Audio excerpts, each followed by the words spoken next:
Hello guys! Hello. Hello. We are live from Copenhagen again with a new, not a dev stream, but a 1.08 update preview. And we haven't seen you in a while, so we are very happy you're here. With me today I have Reto Solo and I have Reto Robotron Cheers. 3000. And we had a lot of stuff to go through, so let's get started. We have some news, we have a bit about something called Operation Glasnost, and then we have a whole big bit about the 108 update and what's going to be in that one. And at some point we'll have a giveaway. But that's basically it for today. In the news, it's been summer and summer vacation. A lot of developers was on vacation. They are returning now and we are happy to see them back, all rested, all ready to work. And we released the 1071 update during the summer. It's a small, minor update. We had some stuff in there about vehicle collision, especially that big vehicles now collide correctly with smaller vehicles, so you can cross that bicycle with your tank. And I'm kind of hoping you're all enjoying to do that. And as we mentioned in the blog post, it's part of a bigger project that we're working on that we'll return to and tell you a lot more about during the next few months. And if you want to know more about what's in the 108 and collision stuff, then please look at the changelog on the webpage. In the 107.1 we also had some adjustments to the sounds of the semi-auto rifles and the early game SMGs. And they sound better now, we think. But we also thought that you, the community, were right that especially the semi-auto rifles needed a bit of adjustments to be more distinguishable from each other. So that's actually going to be in the 108. Especially the Garand had a major tweak with some help from the community. Bridget Rex, who knows a lot about the rifle, helped us out. So we're very happy with that. Yeah. Thanks for the help. Yeah. It's going to. And looking forward to releasing that bit in the 108. But let's talk about the stuff that we are calling Operation Glasnost. And that's the reason I have my closest colleagues with me today. So nobody's actually in the marketing office. We are all here. Then who's doing who's flying the plane? Nobody is flying anything at the moment. All right. But we have a project called Operation Glasnost, and that's especially on you, Solo. Yeah. Well, Operation Glasnost. First of all, Glasnost. That's Wikipedia says it's Russian for publicity. I thought it was openness, but Wikipedia is always right. And in the sense, the state of being open to public knowledge. So what is this all about? Well, it's about that we at Reto-moto want to provide a greater transparency about what we do and why we do the things we do. We have been experiencing some frustrations in the community based on us maybe not telling too much about what we do and not providing answers frequently enough. So that is something we wish to do something about. We have the first initiatives in Operation Glasnost, which is that we are expanding the amount of dev stream formats we have with 2 more types of dev streams. We have one next Wednesday called Q&A and Y with Reto Red Bjarne and Reto Gargamel. Yeah. The boys are back in town. Yeah. The purpose of Q&A and Y is that Reto Red Bjarne will be able to answer questions that you ask us either in the live chat or on the forum. And he can also give an update on things currently in development. The questions asked on the forums will be collected leading up to each Q&A and Y, and it will be put up for voting. So you in the community, the players, all of you out there, can vote which questions you want to be asked first, as in the ones who most of you are interested in will be answered first. So there will be a section in these Q&A and Y for forum questions and a section for live questions. Besides that, then we also have a new stream called Community Frontline with community manager Reto-moto. The reason why he's not here at the office with us right now or in the studio right now is that he is living in Netherlands. Netherworld? Netherworld?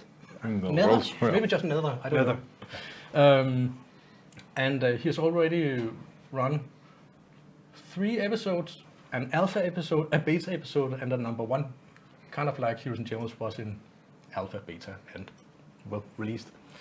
And in the community frontline, Reto-moto will be playing Heroes and Generals. It won't be as much oriented about production updates and discussions of designs and all of these things. That's for the Q&A and Y stream with Reto-Red-Bjarne and Reto-Gargamel. But he will take up constructive forum feedback threads. He will maybe elaborate on some of Reto-Red-Bjarne's answers.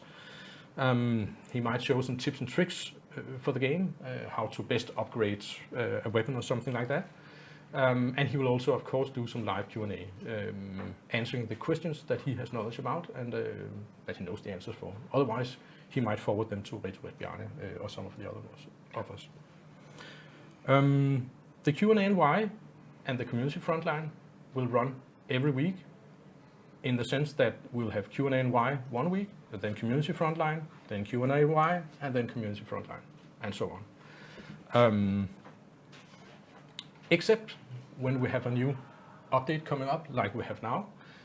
So a couple of weeks before we expect to release a new update, we will run an update preview instead of one of the other 2 streams.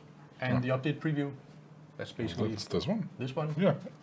And might I add, doesn't this place look a bit different? No. No. No.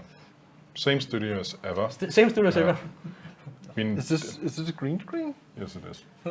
Exactly. And Retro Calling hasn't spent a lot of time doing the new studio at all. That's true. Jokes aside, though, we have to give Retro Calling credit for putting up our new studio, our new setup, our new screens, new computers. We hope, that you like faces it. for all of us. Oh, new faces, yeah. We ordered that, but we didn't get it. No, we didn't get it. That was out of budget. Yeah. But anyway, to round up the dev streams, every Wednesday at 3 o'clock CEST, and that is 9 o'clock in the morning Eastern Time, US, there will be a stream on this channel. We also have some other initiatives coming up in Operation Glasnost. If some of you have been following Reto-Red-Bjarne or Reto-Splixen on their Twitch channels, you will have seen that they have made a few unannounced and ad hoc work in progress streams. Reto-Red-Bjarne has been building new stuff for some of the Soviet maps, and I also believe that Reto-Splixen did a test on a new map as well. There will be more of that coming up. We haven't really figured out how much and who wish to do that, but we aim to have more ad hoc open development streams, so you can tag along and see what people are doing, and maybe ask a question or 2 in the meantime.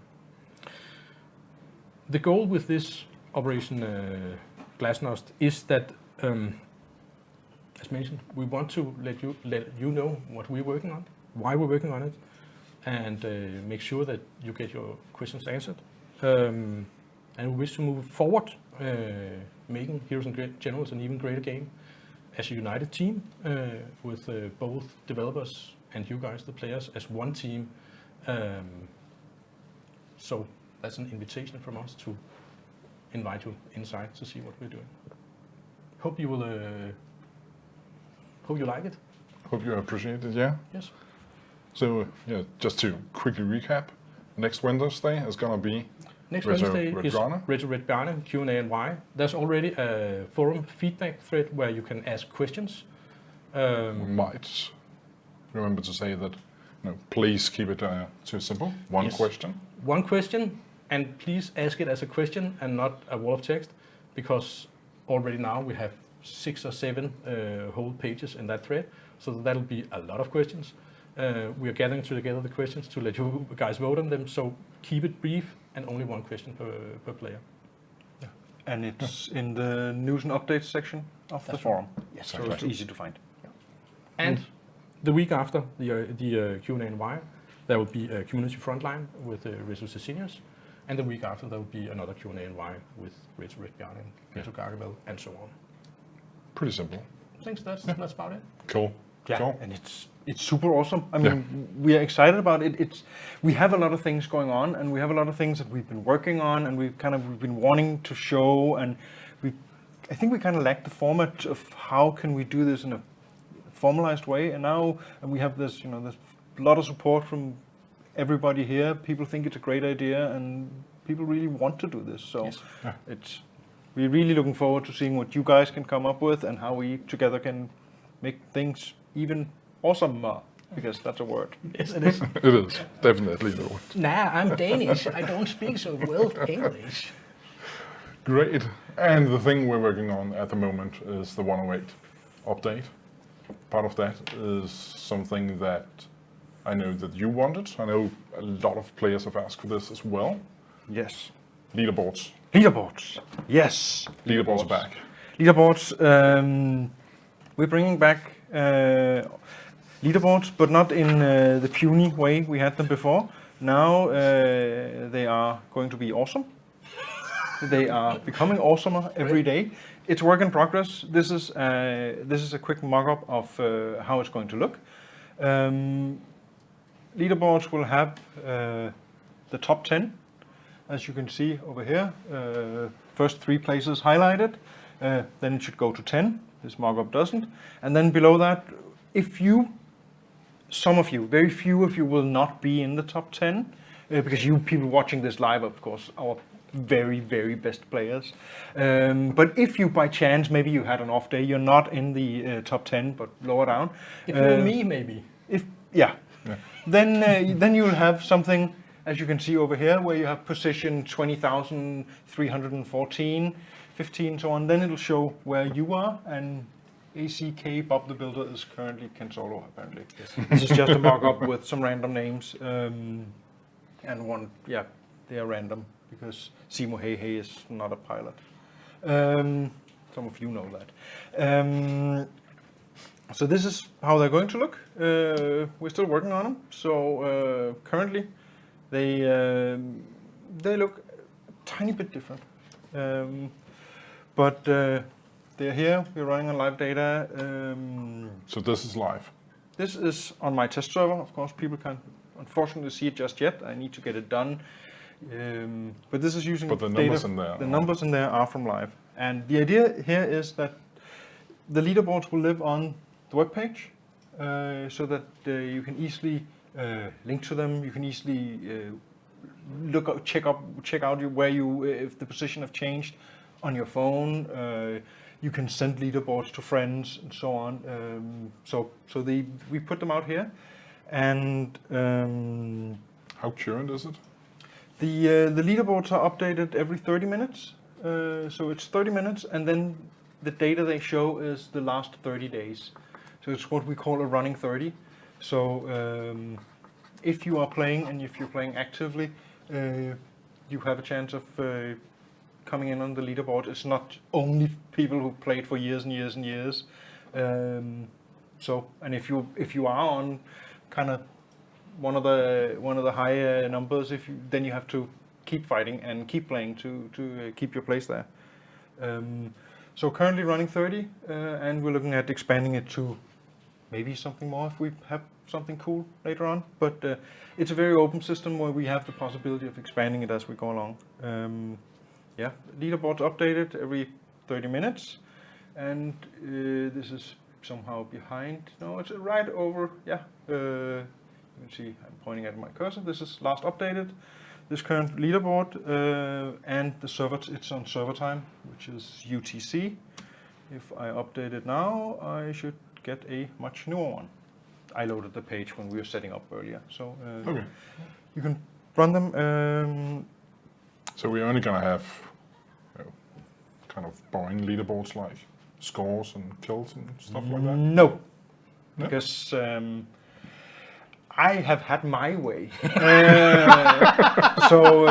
We can dig into all of the stats that we use in the game to drive the ribbons. All the stats we collect are basically something that we can collate into leaderboards. Some are easier to do than others, but we can make a lot of different leaderboards. And let's see here, for instance, this is score, very obvious one. Control points captured is also a very obvious one. But for instance, this one, crate usage, Panzerfaust crates. This leaderboard here shows you the persons who are the best at placing their Panzerfaust crates in a way in places where the teammates can use them. So these people are the people that whenever you say, oh man, there's a tank, I need a Panzerfaust, and a jeep rolls up with a Panzerfaust crate right when you need it, these are the guys doing it. So at the moment it's Charlie Foxtrot? It's Charlie Foxtrot. The player is Charlie That's the Foxtrot, guy you wanna and yeah. So you want to, if you be want to around. play with him, he's always, you know, when you say, man, I need a Panzerfaust. Beep beep, it's going to be there. Then Charlie Foxtrot comes up. Charlie Foxtrot comes with the Panzerfaust, and so that's and another one of the kind of which is similar. This is a leaderboard showing mobile deploys. These are the people who park the mobile deploy vehicles in the best places, so where the most players can use them. This is one of these things that it really makes the game more fun when you play together as a team and when you do these useful things, and they're kind of hard to reward. Sometimes it feels a bit more rewarding if you do something that results in a giant explosion than just having a couple of people jump out of your jeep. But this is something then that it is very valuable to the idea of playing together. So this is another. So now you actually get credits for... You actually get credit for doing these things. For doing supportive Yeah. actions. That's awesome. So do a lot of these support things, and of course we'll have other classic weapon things, Yeah. and we can drill down into details. This one is light tanks destroyed. We can base these on weapons, and we can do these on a lot of things, so on. Another thing, as you can see, it says soldier. The leaderboards are soldier based, so if you're really, really good, you can actually have more than one soldier ranked on a leaderboard.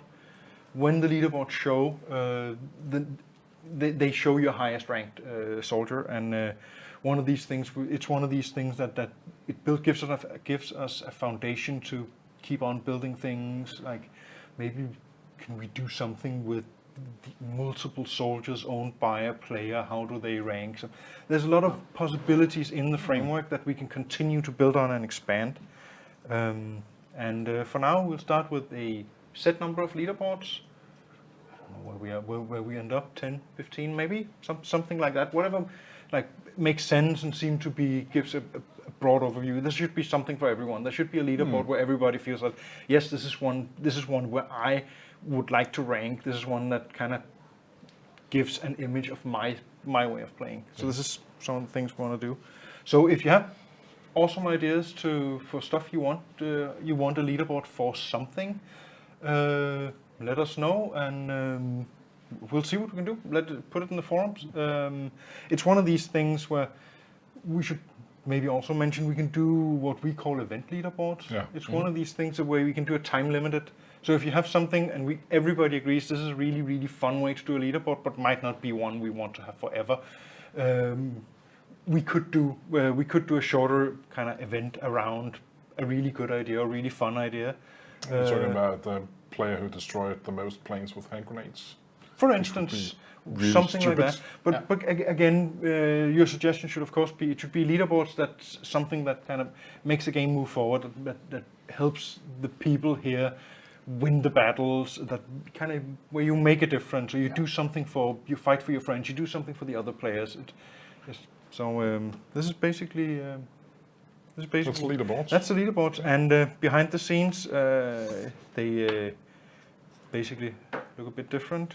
But this is the score leaderboard. Let's put that in the game. Yeah, but Easy to read. the thing is, it's an easy format. It's for computers. This format is super easy to read. This is a score one we looked at earlier. For instance, This one is the mobile deploy. The data on this one is not the same one because this is I'm running a local version of the backend server. Yeah. But the idea is that it's easy for machines to read, so it's something that we can expand on and we can build into the website. We can build into wherever we want it. It's really awesome, and I'm really looking forward to seeing how you people rank and building new things. And that's it for leaderboards. That's it for leaderboards. I think we actually promised people to have a giveaway. Did we? And we did, yeah. We had giveaways in some of the others. Yeah, we gave away, I think we gave away gold. What's a giveaway?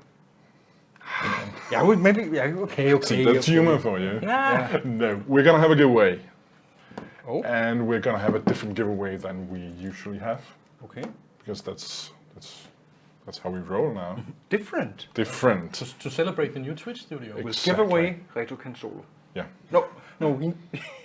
Well, he's the one who fits easily into a box. He's the smallest, so he's the cheapest to ship. No. Sorry. Okay, clowning aside. Clowning aside. We actually have something cool to give you. Oh yes. This one. That's the actual care package. That's the actual Yeah. capital. That's a special edition. Here's in General's bag. I think only 60 were made. Only 60 will be made. I don't have one. I don't have one either. How can So very few people have this one. One of you guys will have this one as soon as we have this giveaway done with, and we get this one mailed to you.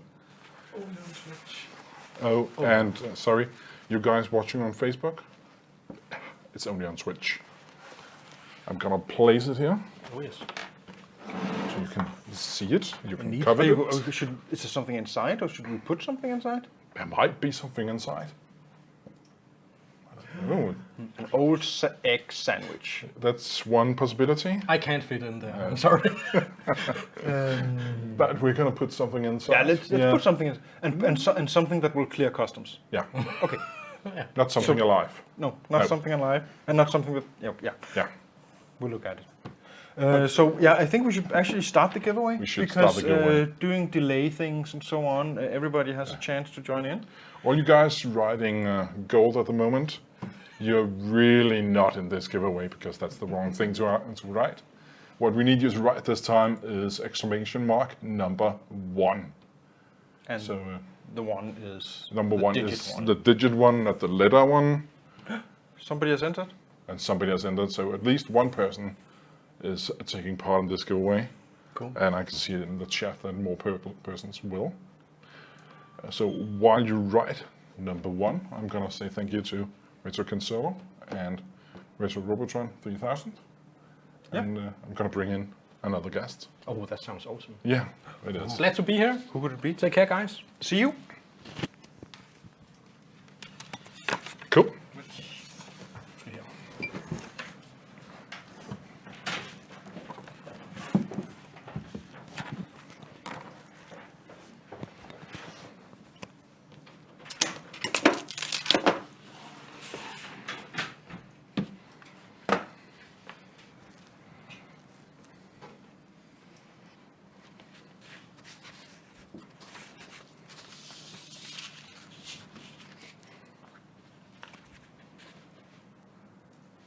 So, we made a switch around.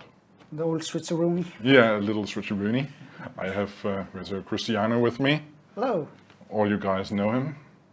And we're going to go into a bit more details on the 108 update in just a bit. But I think you guys are pretty much done riding. So So let's find somebody. shall I close the giveaway? Yes, please. And let's pick a winner. Pick a winner.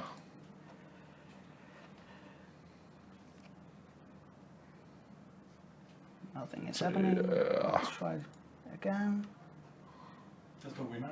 Oh, there it Oh, is. there we are. The winner is O.C. Lewis. O.C. Lewis. So O.C. Lewis, just write something in the chat. We have two winners. Oh, we have two. Kenny DK as well. Okay. Okay. We messed up a little bit. See, that's the Sorry about fortunate part of us having actually 60 of these bags. So 2 of you are going home with a bag today. So both of you, It was OC Lewis and it was Kenny DK. Kenny DK. There you are. Please give a shout. OC Lewis did. Even though he says it's rigged, you're gonna get a bag anyways, because that's how we are. And we need, And thanks for the whiskey, by the way. Yeah. we need Kenny to. Kenny, could you please give a shout in the chat? Gonna give you a second to do so. Unless you ran away. Thought you didn't get the bag. If so, I'm sorry.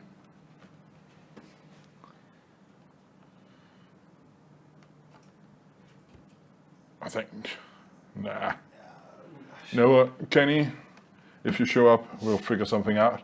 Otherwise, we need to move along because we have an update to show you stuff from. He's not showing up because he's not selected. Yeah, I see that. So both get. Both of you will get one, and our community managers will take care of getting your details and stuff like that. So we all set. Congrats. Congrats, guys. Let's see. We have the 108, and the 108 actually has a title. We've decided to call it Planes and Ladders. Planes and ladders. Planes and ladders. Ladders for the leaderboards, and planes because we have 3 new planes. We do. And that's why we have you in the studio today. Indeed. So before I start talking about why we are adding the new planes, well, I want to explain why we are adding the new planes. As Reto-moto was saying in a previous stream, we are working on a new armor model where we are trying to update all the vehicles. And at the moment we are working on a completely new vehicle handling system. And that is a whole lot of work because every single vehicle needs to be retweaked to work with this new mechanic. And since we already have an established workflow for new planes, seeing as we have just added a whole lot of planes in the past few updates, we'll just keep that ball rolling. And while we're working on the new vehicle code, we have a workflow of just getting more planes in, because that is really an area of the game where we do need more content. So it was obvious to keep going with planes. Yeah. So In general, yeah. this is The positioning. yeah. So we are adding more planes to the medium fighter category, and we wanted something to be somewhere in between the Recon planes and the current ones that we already had. So we are adding some that are quote-unquote worse, but each of them has a redeeming quality. So they are not actually worse. They will unlock sooner, and they will have a purpose, and they might fit just your style of flying better than the ones we have. So they are always worth to try out. And you may see that we are planning something in the future as well. So if you are complaining that the one plane you want right now isn't on the list, there will be more in the future. Is there more to say about this diagram? Not as much now. We might, before we actually go, have a look at the actual planes and hardware. Yeah. I mentioned that you guys are very welcome to ask questions about the planes you're about to see. We have our community manager, Mr. Robotron, you just saw him. He went to his computer, he's gonna collect them for us. And after we are done showing you the 3 planes, we're gonna run through not all of your questions, but a lot of your questions, as many as we can do. Absolutely. Yeah. So let me, we have a game on this computer. let's fire it up. Great.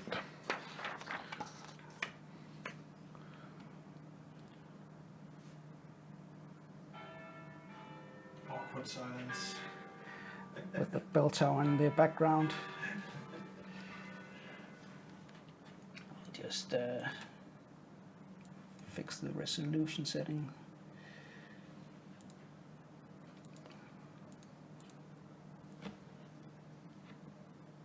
Perfect. Perfect. So we are here on the familiar airfield. Graphics quality up.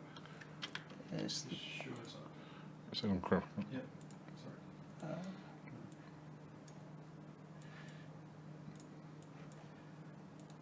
that should do it. Thanks. Just to be clear about it, that's not a plane. Oh, I'll No. just have to get to the runway. Okay. Well, we might have a few players being confused about the plane design, but if you say that's not a plane, then that's not a plane. So the first plane I want to introduce is a German one.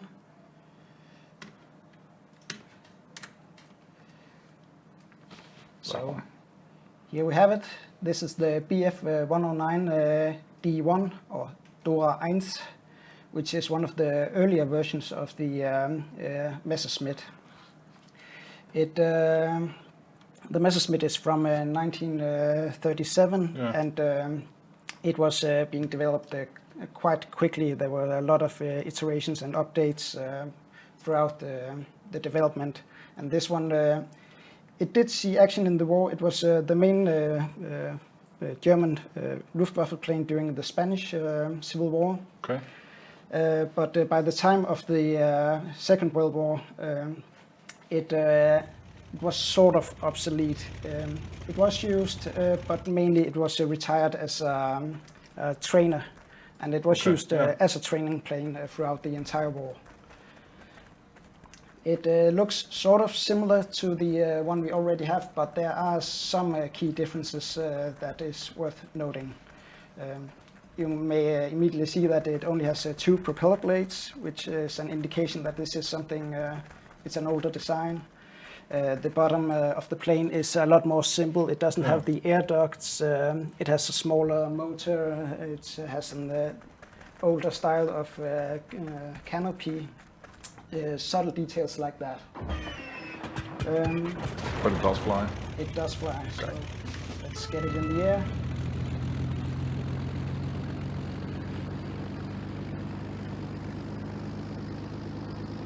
It's slightly slower than the current Messerschmitt. It sort of the same handling, slightly worse, but not too different. But its main difference is that instead of 2 20mm cannons on the wings, this one has a single 20mm cannon in the nose of the plane that fires out through the propeller shaft. So I'll demonstrate here. And of course it has the 2 cowling machine guns on top of it. So this is the redeeming quality of this plane, is that it has this center-mounted cannon, which does make it easier to aim with.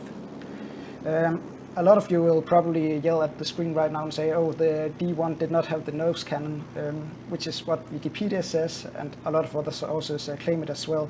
But this is actually not correct, at least from my more trustworthy sources. Yeah. There might be some truth to it, because there are anecdotes that the motor cannon was taken out of the plane because it has a problem with the vibrations and especially overheating, because they are mounting a gun right into the engine compartment, and of course it's going to overheat. So it was often removed in the field, and the later Messerschmitt models, it was removed completely to make room for more machine gun ammunition. Yeah. And of course, since this was later used as a trainer plane, it wouldn't have needed the gun. So that might also be one of the sources for the lack of the cannon, the information that it doesn't have a cannon. But Curious, I've asked you this earlier, but I'm still curious. The actual gun shooting through the nose of the plane like that, yeah, where is that gun actually placed? Because I'm guessing the engine is out front. yeah, the engine is out in the front with the. It has all the pistons out in a V shape, and the axis of the engine is above the propeller shaft. Okay. The propeller shaft is then hollow, and the gun is mounted behind it. Behind it, okay. So like there's that, 2 set of cogs around the hollow tube, and do you know how a lathe works in a machine No shop? idea why Okay. anything works. A machine lathe has the exact same setup, because you need to have a bar that has to go through the Okay. engine. It's It's actually a rather simple system, but it is fascinating nonetheless. Yeah, I thought so. In addition of the one cannon and the machine guns, it has the now very familiar one German medium bomb. There we go. It was, yeah. Which is sort of a theme we're seeing on the German planes now. So That's nice. Can we shoot up the Kugelwagen you arrived in? let's try and hit it. Just because it's fun to blow something up. Everybody knows that. Now I'm out of cannon shots. So that's It's the the- one downside, is that since it only has one cannon, it has less ammunition than the other one. Yeah. So rounding up the Messerschmitt here, the key point is that it has the center cannon, making it easier to aim, Yes. and it has a single medium bomb capable of blowing stuff up.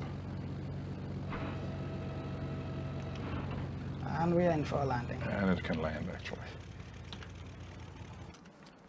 That's great. So that was the German plane. And now I am supposed to talk about the American plane. But before I start talking about the plane itself, I actually want to talk about the guy who made the plane, the designer of it. The plane I'm going to talk about was designed by Alexander P. de Seversky, Yeah. who has a very, very interesting backstory that I just have to tell.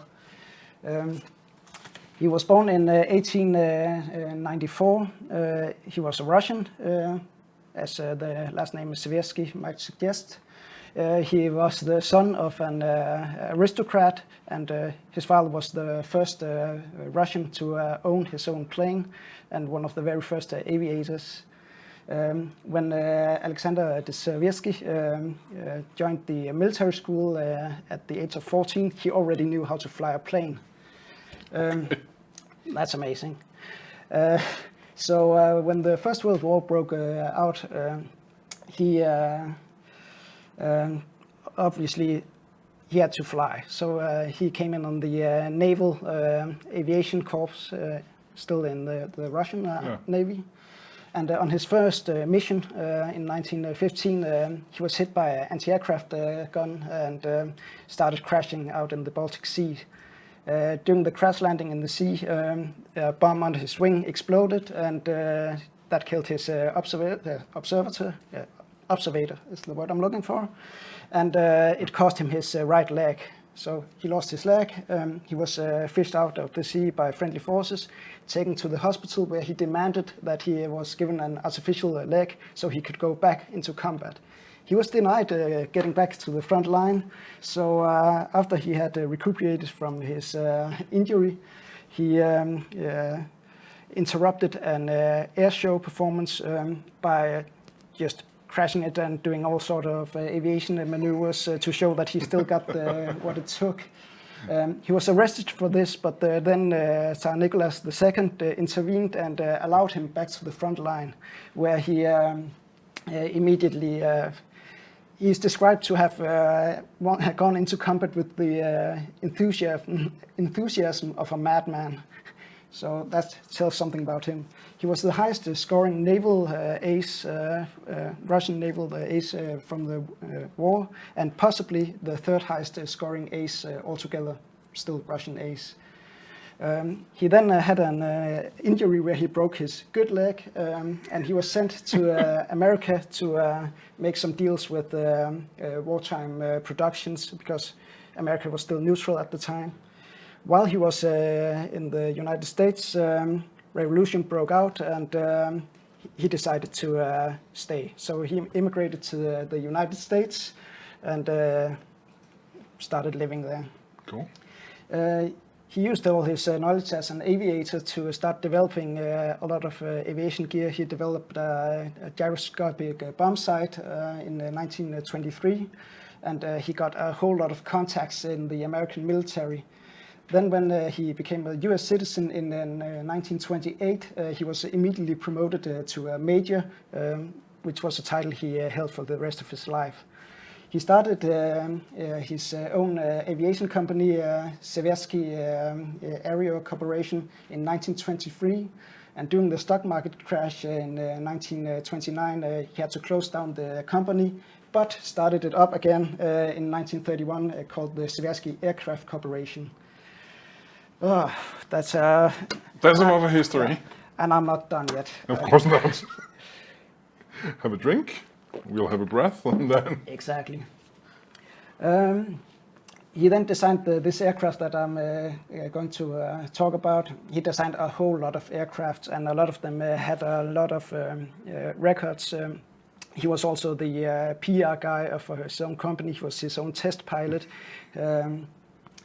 In 1938, he was kicked out of his own company, and the company was then renamed to Republic Aviation Corporation, which made the P-47, which we might get later in the game. Anyways, still bitten by a mad plane bug, this guy started writing his suggestions for aerial tactic and strategies, and he made the book called Victory Through Air Power in 1942. This book got the attention of Walt Disney, who else, who thought it was his patriotic duty to make a movie about this book. So he made a film called Victory Through Air Power, which is an animation crossed with some live action footage. And I really urge you to find this movie and watch it. It shows the first history of aviation, then the strategy of the Luftwaffe during the Second World War. And remember, this was made during the war, so it might seem like a documentary, but it's actually a mission briefing. Anyways, this... Can we spawn? Could we spawn the plane? Yeah, so there's something to look at while I'm Something rambling. to look at, yeah, exactly. Sorry, I like to talk about stuff like this. All right. There we have it. So this little stumpy thing we can look at while I keep talking about this great man. So Walt Disney made a movie which also features Alexander Peter Seversky himself talking about his strategy plans. Winston Churchill loved the movie, and when he came to the United States to talk with JFR, he had learned that the president hadn't seen the movie, so he urged the president to watch the movie, and it was flown in, and they had a screening of it, and that was what caused the US to change their air strategy. Oh, okay. So that was a very brief history about Alexander Peter Seversky. Yeah, let's call it brief. Yeah, so he's to sum it up, a Russian aristocrat with one leg, World War I fighting ace, and a Disney princess. So here we have the plane. This is the P-35. It was the first all-metal airplane adopted by the US with a retractable landing gear. This is also a plane that broke the speed record back in the 30s, broken by, guess who? Alexander Peter Seversky, of course. flying across the United States. It is sort of an obsolete plane by the time of the Second World War. It was innovative of its time, but a couple of years later, everything is well. The technology was rapid. And it can fly as well. It can fly. It's a good quality in a plane. The first version of this plane had two machine guns, one 30 caliber and one 50 caliber in the cowling of the plane. Yeah. Then Sweden also made a contract for this plane and then wanted it up-armed. So they had two heavy machine guns in the cowling and two light machine guns in the wings. Okay. Then by the time the war broke out, the US didn't want to send any more planes to Sweden. So they kept the remaining planes for themselves and armed them accordingly. So the P-35A is up-armed with 250 caliber machine guns in the cowling and 230 caliber machine guns in the wing. This is not the fastest plane in the world. It's quite decent. It's closer to the other medium fighters than the Recon planes, so it can definitely fly. And it also has the great advantage of having its main armament in the center of the plane. It is armed with 2 small bombs under the wing. Let's see if we can hit that vehicle we missed before. I got it. Good. Can't have that sitting on the runway. So during the war, this plane was used and in some numbers. It was usually used around the Philippines as the protection of the airfields. Unfortunately, most of them were destroyed on the runways during the Japanese attacks, and not many planes survived that. Let's see if we can get the other plane we had before. There you go. There you go.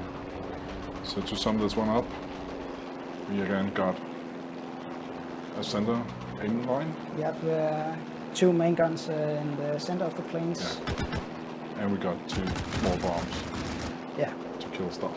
And 2 small machine guns in the wing. Yes. And this is the American plane. Yes. Let's take it in for a landing. Can it land? It can land. The question is, Can I you? fly? Yes. Land? No.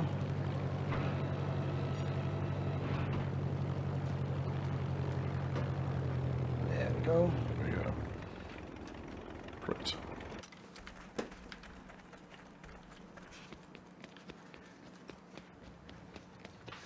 So let's go for the 3rd plane. Let's take a breather. We might need a Yeah. glass of water first. This one is without the history lesson, I'm assuming. Yeah, someone in the background is making gestures that I've spent a lot of time talking, so I'll be a bit more brief with this one. But at least they can go away with Yeah.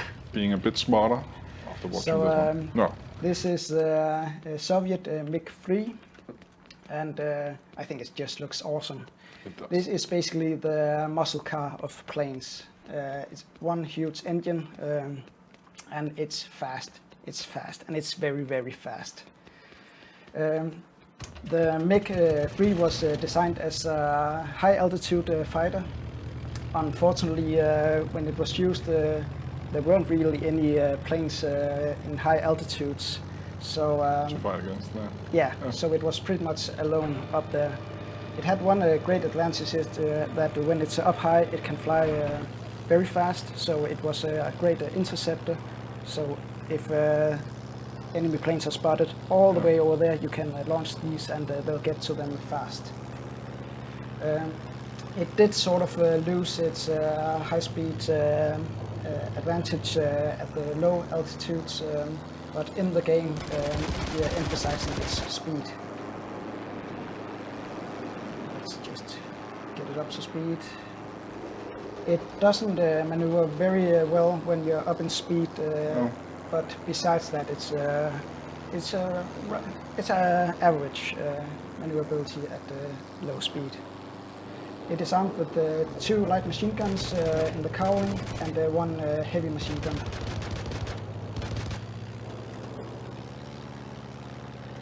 Like with the American plane, this one has 2 small bombs.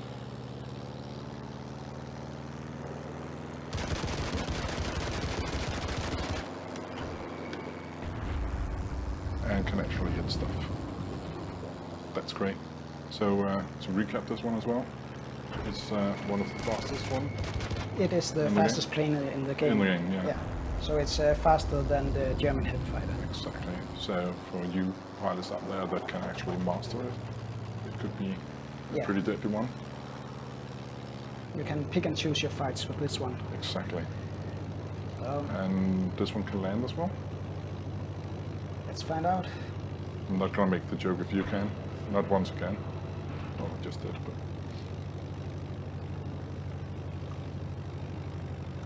I'm almost out of runway.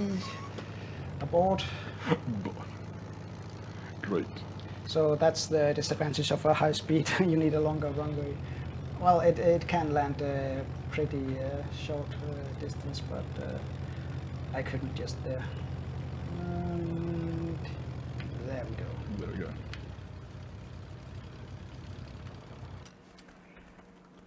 I really like the look of this one with the large nose. It's very, very nice.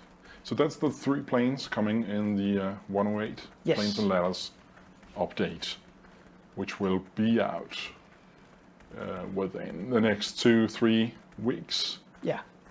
That's at least our plan.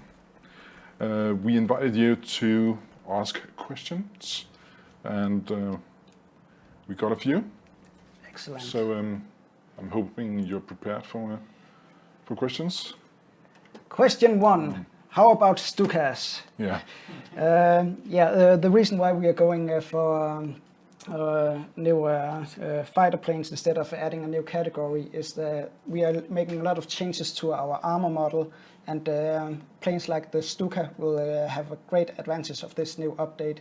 So it would not make a whole lot of sense for us to spend a lot of time making a Stuka for our old armor model and then have to update it again for the new one. So we'd rather wait with adding a new category of planes. But excellent question. Stukas, they are on the drawing board, and we will add them at some point. Great. The second question, it's pretty much the same. Will you add close air support planes like Stuka, the EL2 and the P-47? At some point, yes. With the new armor model, we are opening up for that. How much will it cost? I didn't note this I down. don't think the prices are final yet. No, No. but they will unlock at Dogfight Ribbon 5, Yeah. and the current planes we have in the game will be boosted up to unlock at 7, as I remember it. That's how I recall it as well. Why only 1 bomb again on the German plane? Well, that is pretty much the standard setup for German planes. One other thing we have on the drawing board for our future plans is a new bomb system where you can make your own loadout in the game when you are setting up your plane to choose, do I want 1 big bomb or some smaller bombs, or do I want to drop the bombs completely in favor of more maneuverability, higher speeds, stuff like that. But we won't be making that just yet. That's also one of the upgrades we are doing for the new armor model, to have customizable stuff like that. Yeah. So that's pretty much way off in the future still. Yes. Yeah. Can we get a forward airfield outside the map to land and rearm? I don't think the map is... It's a quite big map, so it would have to be expanded. I'll poke Reto-moto, but I don't think it's possible. I think So what is the redeem quality? This plane is slow, low ammo, nose cannon. What's good about it? That's the BF-109D. Well, it unlocks sooner. It's cheaper to use, and I think that central nose cannon will be an advantage for some players who has trouble aiming with the 2 wing cannons. In war, planes such as Sky Sharks or whatever had skins. So I think he's asking for more variations. Yeah. We will probably add that in the future. We do have some drawing boards, but we have some changes we want to make on our skin system.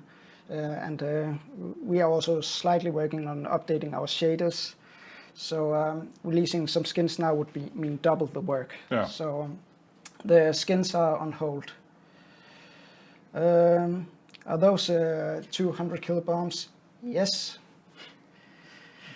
That was easy. Bomb loads and camos, I've been into that. Will you add the Fliegerfaust? And for those of you who don't know it, the Fliegerfaust is like a Panzerfaust, but instead of firing one big rocket, it fires several small ones to try hitting planes. P-40 guns need adjustment. Will be added, actually. So, Yeah, I don't know yet. It is a very rare one.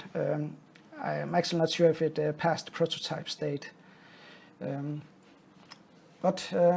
actually, that's a question that you could save for Reto Bjarne in his Yeah. stream.